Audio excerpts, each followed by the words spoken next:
सावन के महीने की जो अष्टमी होती है, शिव महापुराण की कथा में और देवी भागवत में वर्णन मिलता है। देवी भागवत में और शिव पुराण में वर्णन मिलता है, अष्ट सिद्धि नवनिधि 64 योगिनी सारी विद्या नव देवी सब सावन के महीने की अष्टमी तिथि के दिन महादेव से मिलन करने आती हैं। भगवान देवाधिदेव महादेव 11 रुद्र के रूप में, 12 ज्योतिर्लिंग के रूप में, सहस्त्र नामावली के रूप में शिव उनसे मिलते हैं, उनसे मिलते हैं। वो समय होता है प्रदोष का समय, शाम का समय। जब सावन के महीने की अष्टमी तिथि पड़े, चाहे वो उजाले की पड़े चाहे अंधेरे की पड़े, अष्टमी तिथि पड़े, शाम के समय 2 दीपक, एक लंबी बत्ती का एक गोल बत्ती का, शिव के मंदिर में अपनी कामना कर कर, जो बच्चों को अच्छी नौकरी चाहिए या कोई बीमारी का हल चाहिए या धन की कमी है या कोई समस्या है, एक लंबी बत्ती किसके लिए है? जम के बोलो, देवी के लिए। गोल बत्ती किसके लिए है? देव के। 2 बत्ती घी की, गोल बत्ती को जलाओ पहले, फिर लंबी बत्ती का जो दिया हो उसकी बत्ती का मुख गोल बत्ती की ओर हो, वो बत्ती अपनी ओर नहीं हो। समझ में आ रहा है ना सबको? जो बत्ती होती है, जब भोलेनाथ जी को भी मालूम है आज ये वाली कथा बाचेगा जब ये दिया आ गया हो। ये जो बत्ती का मुख है, देखो ये दिया, ये लंबी बत्ती, ये गोल बत्ती, तो ये जो गोल बत्ती है आपने यहां जलाई और ये लंबी बत्ती जो है ना, इसका मुख गोल बत्ती की ओर हो। 64 योगिनियां, अष्ट सिद्धि, नवनिधि, 9 देवियां, सारी विद्या। शिव जी की जो गोल बत्ती है, शंकर क्या है? ज्योतिर्लिंग, ज्योतिर्स्वरूप। मां दुर्गा क्या है? ज्योति स्वरूपा। क्या कहते हैं? ज्वाला महारानी की। ये ज्योति के रूप में जब हम गोल बत्ती के सामने अष्टमी के दिन प्रदोष के समय पर लंबी बत्ती का दीपक, पहले गोल बत्ती का दिया जलाया, फिर ये लंबी बत्ती का मुख उधर की ओर कर कर दीपक को जब हम प्रज्वलित करते हैं और अपनी जो कामना दोनों दीपक के सम्मुख में करते हैं, वो कामना पूर्ण होकर ही रहती है। पर करना क्या है? दोनों अष्टमी पर, सावन के महीने में जो उजाले पक्ष की अष्टमी आएगी उस पर भी करना है, और जो अंधेरे पक्ष की आएगी उस पर भी करना है। बड़ी सुंदर दीप बनाया है, जोरदार ताली बजाओ जिसने बनाया।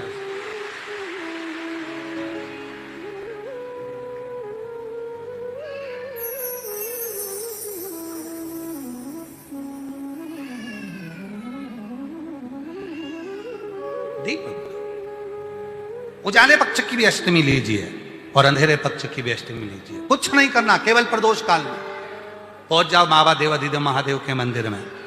एक दीपक, दोनों दीपक साथ में रखो। एक दीपक गोल बत्ती का पहले जलाओ, लंबी बत्ती का दीपक का मुख गोल बत्ती की ओर करो, प्रज्वलित करो और बाबा को अपने मन का भाव करो। बाबा को अपने मन का। शमी के 5 पत्ते, बेलपत्री के 5 पत्ते, बेर के 5 पत्ते। क्या क्या चीज है जरा जम के बोलो? शमी के 5 पत्ते, बेर के 5 पत्ते और बेलपत्री के 5 पत्ते। महाराज, श्रावण महीने की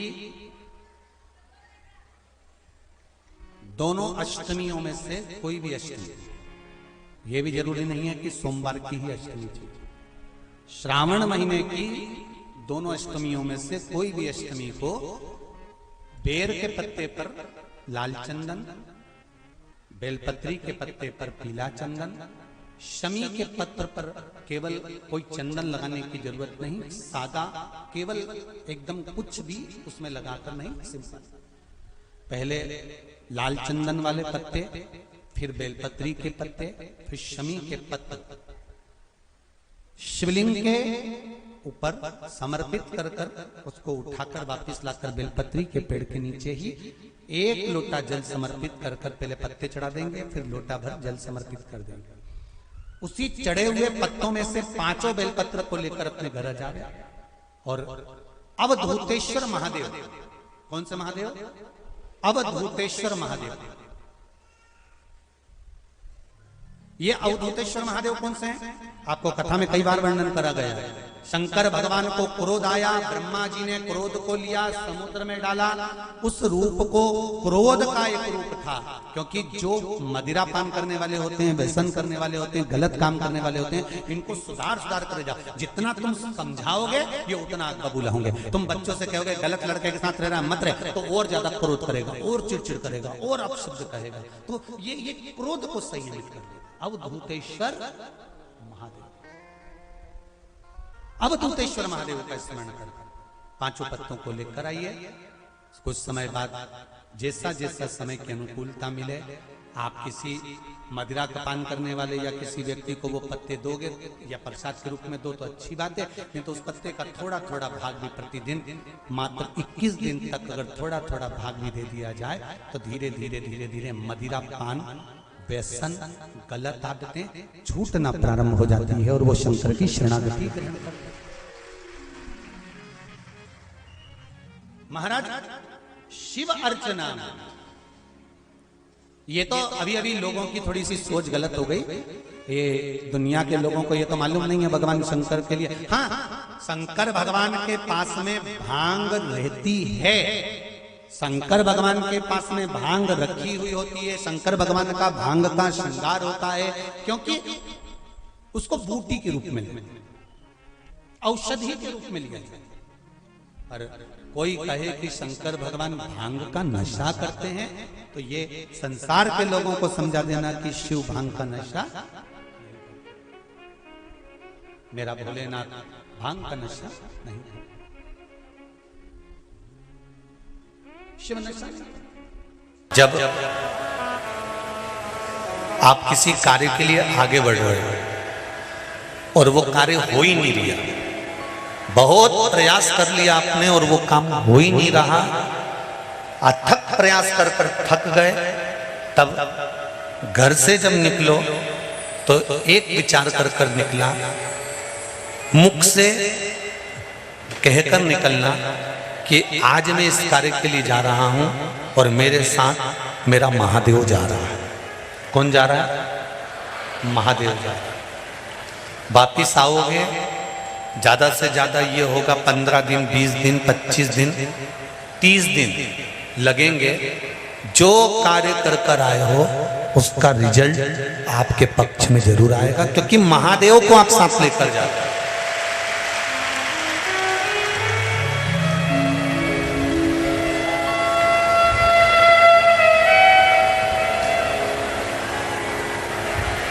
अगर हमने किसी की निंदा कर दी है, हमने किसी की निंदा श्रवण कर ली है, हमारे मुख से हमने अपशब्द कह दिया, हमारे मुख से हमने किसी को ताना दे दिया, हमारे मुख से हमने किसी को गाली दे दी, हमारे मुख से हमने किसी को आड़ा टेढ़ा बोल दिया, तो दिन भर में कम से कम 3 बार या तो गंगा जी का स्मरण कर लेना चाहिए, हर हर गंगे, या फिर नर्मदे हर, और अगर ये भी नहीं कर सकते तो हर हर महादेव।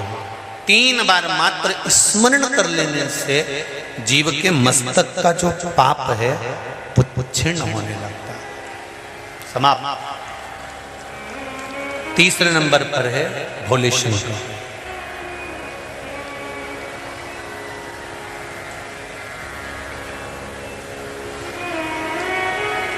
बहुत तेज क्रोध आ रहा,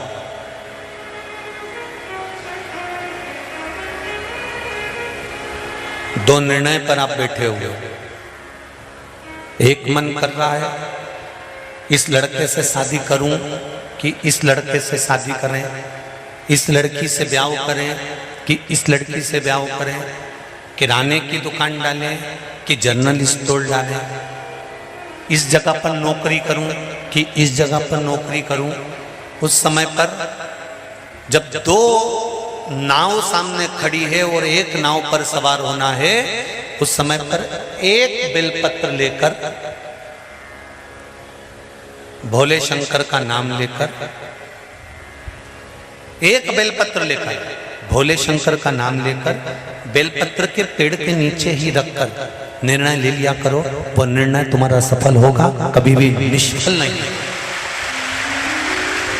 एक बेलपत्र का बल कितना प्रबल है, स्कंद पुराण भी कहती है कि बेलपत्र का एक पत्ता, मात्र केवल एक बेलपत्र का पत्ता हमारे जीवन में सुख प्रकट कर देता है। दुनिया का कितना भी दरिद्र व्यक्ति हो, चाहे दुनिया का कोई व्यक्ति ऐसा हो जिसका कभी व्यापार चलता ही नहीं हो, उसने 50 बार बदल के देख लिए, फैक्ट्री चली नहीं रही, जिस काम को करने के लिए जाते हैं वो काम टल जाता है, आज की जगह कल, कल की जगह परसों, परसों की जगह नरसों, काम होता ही नहीं। बेटा बेटी का संबंध करने जा रहे हैं पर हो ही नहीं रहा।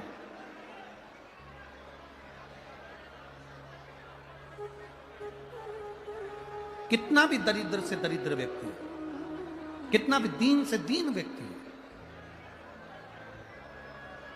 एक नियम वो अगर अपनी जिंदगी में बना ले, प्रदोष काल में, प्रदोष के समय पर बेलपत्री के वृक्ष के नीचे एक बार जाकर नमन करना और प्रदोष काल में शंकर भगवान के मंदिर में दिया लगाना, ये दो चीजें अगर वो 3 महीना भी लगातार कर ले तो उसके जीवन में कभी कोई समस्या आ ही नहीं सकती, कोई दुख आ ही नहीं सकता। एक नियम बना, जैसे जिस नारी को, जिस पुरुष को, जिस बच्चे को, जिस बड़े को चर्म रोग हो जाता है, चमड़ी सफेद पड़ने लगती है, जब चमड़ी सफेद पड़ने लगती है, चर्म रोग जैसा जब हो जाता है या चर्म रोग उसको घेरने लगता है, चमड़ी जब सफेद पड़ने लगे या चमड़ी काली पड़ने लगे या चर्म रोग सोराइसिस जैसी बीमारी तक के लिए है हमारा,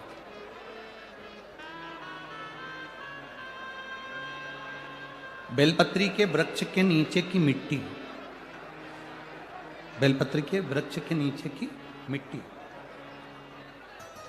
उसको जिस पात्र के अंदर शिवलिंग बनाने के लिए हम गलाएं,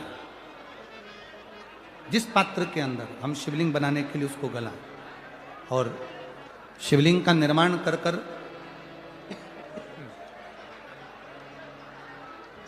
हम बेलपत्री के वृक्ष के नीचे उसका पूजन करें, उसका विसर्जन करें।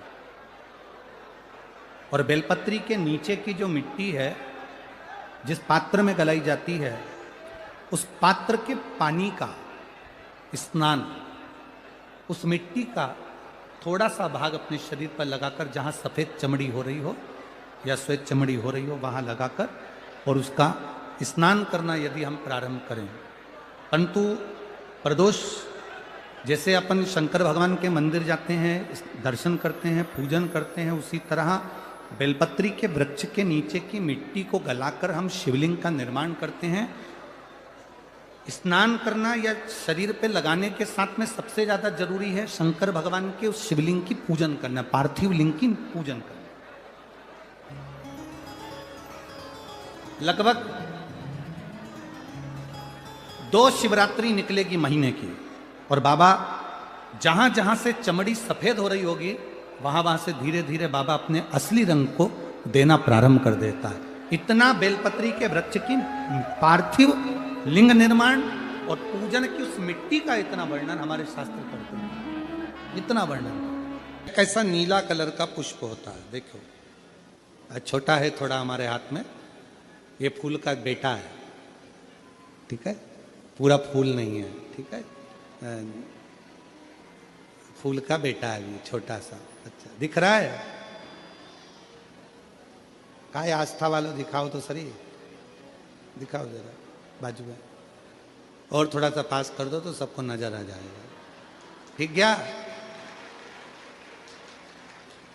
शंख पुष्पी, अपारिजात भी बोला जाता है इसको, ठीक है। हर हर विराजो विराजो। तो एक पुष्प अपन कहते हैं, हमारे भगवान देवादिदेव महादेव को, भगवान शंकर को बड़ा प्रिय है ये पुष्प। अब किसी से पूछा जाए, आप कह रहे हो कि शंकर भगवान को ये नीला फूल, ये शंख पुष्पी भगवान शिव को इतनी प्रिय क्यों है, भगवान शंकर को इतनी प्रियता क्यों है, कोई से पूछे तो वो बताए चाहे ना बताए, पर शिव महापुराण का संवाद करे। कंठ में स्वयं मां जगत जननी ने 10 विद्या में से एक मां को याद किया, और मां तारा का एक स्वरूप मां सरस्वती के रूप में विराजमान हो गया। कंठ में रहने से विष की तपन के कारण, कंठ में रहने से विष की तपन के कारण उनका स्वरूप नीला पड़ गया।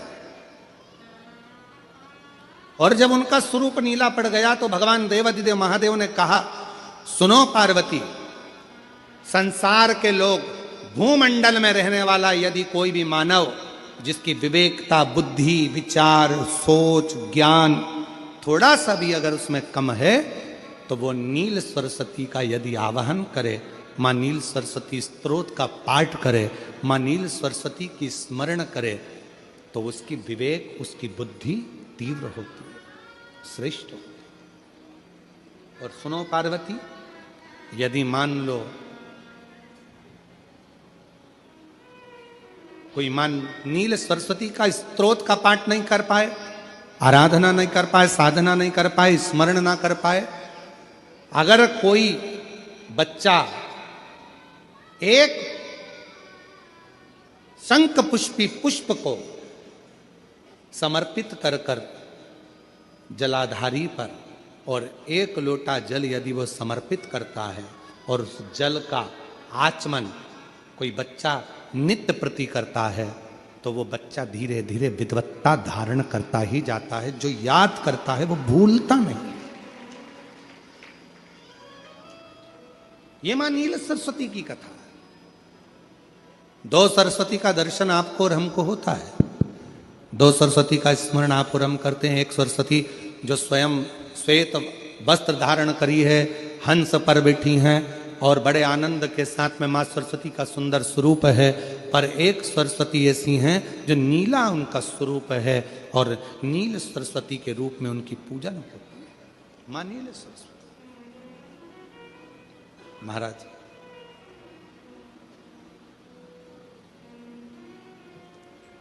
जैसे कोई बच्चे ऐसे होते हैं कि जन्म लेने के बाद में उनकी राल टपकती रहती है, विद्वान नहीं हो पाते, पलंग पर पड़े रहते हैं, पांव हाथ काम नहीं करते हैं, और डॉक्टरों का इलाज चलता रहता है, पर वो रिटर्न नहीं आ रहा है।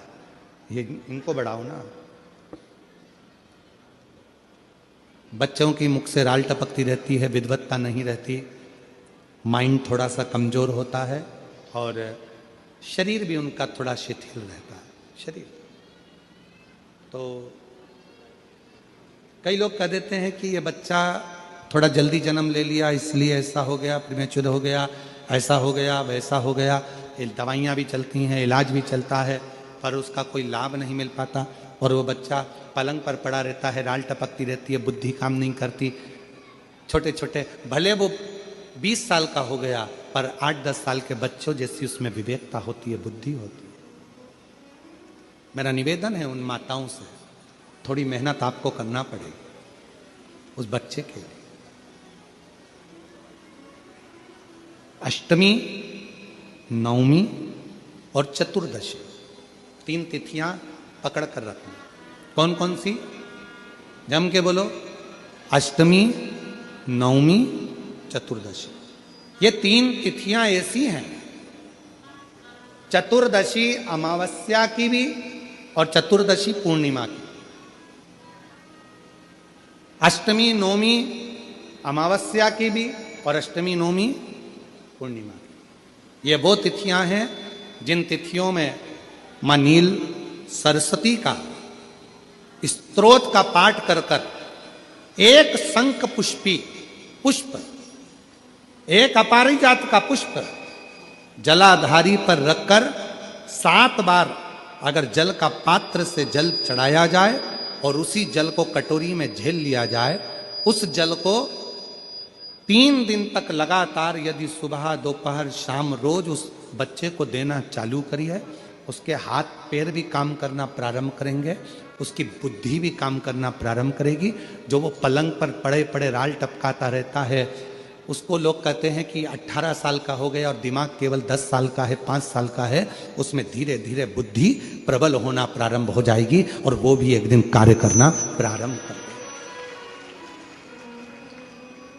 जिसको प्रीमेच्योर बच्चे भी कहते हैं। लोग कहते हैं ये बच्चा जल्दी हो गया था, ये बच्चा बीमार पड़ गया था, बचपन में इसको कोई इंजेक्शन ऐसा लग गया था, बचपन में ऐसा हो गया था, बचपन में वैसा हो गया था, गर्भाशय का जल उसके मुख में चले गया था, तो ये बच्चे की ऐसी गति हो रही है। उस बच्चे के लिए अगर आपके आसपास के क्षेत्र में भी कोई बच्चा ऐसा है तो उसको माँ नील सरस्वती का स्मरण जरूर कराएं। और अगर आप लोगों के पास में माँ नील सरस्वती का स्त्रोत का पाठ ना मिले तो प्रयास करिएगा, मोबाइल पर सर्च कर माँ नील सरस्वती का स्त्रोत भी निकाल सकते हो। बाजार में से गीता प्रेस गोरखपुर की किताब में भी ला सकते हो, पढ़ भी सकते हो, घर में उसका स्त्रोत का पाठ भी कर सकते हो। माँ नील सरस्वती स्त्रोत का स्मरण और बड़े भाव के साथ करें स्मरण।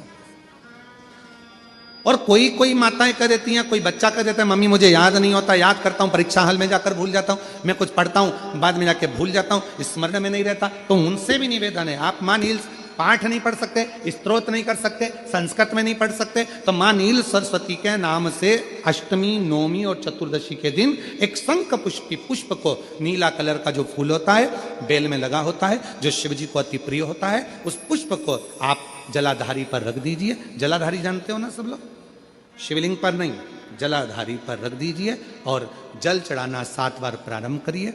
बाबा देव अधिदेव महादेव आपको याददाश्तता में प्रवर करेगा। परीक्षा हॉल में जितना तुम याद कर कर गए हो, अच्छी मेहनत कर कर गए हो, तो भूलोगे नहीं, तुम्हारी बुद्धि तीव्र होती चली जाएगी, प्रबल होती चली।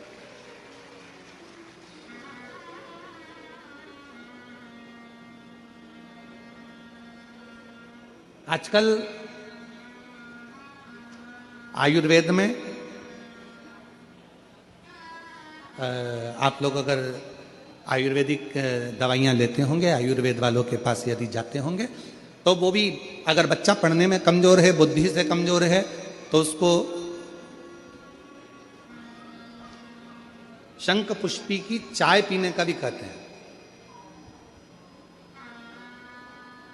बाजार में आती होगी शायद, भैया कह रहे हैं कि बाजार में वो चाय भी मिलती है, नीली चाय। महाराज याददाश्त के लिए, उसको प्रबल करने के लिए लोग शिव कथा कर रहे हैं। कौन सी सरस्वती? जम के बोलो, जम के जरा, पूरा तो नाम बोलो, माँ नील सरस्वती। तुमने डायरेक्ट कह दिया नील सरस्वती। माँ कौन लगाएगा? माँ है ना अपनी, तो उसका संबोधन पूरा होना चाहिए। कौन सी सरस्वती?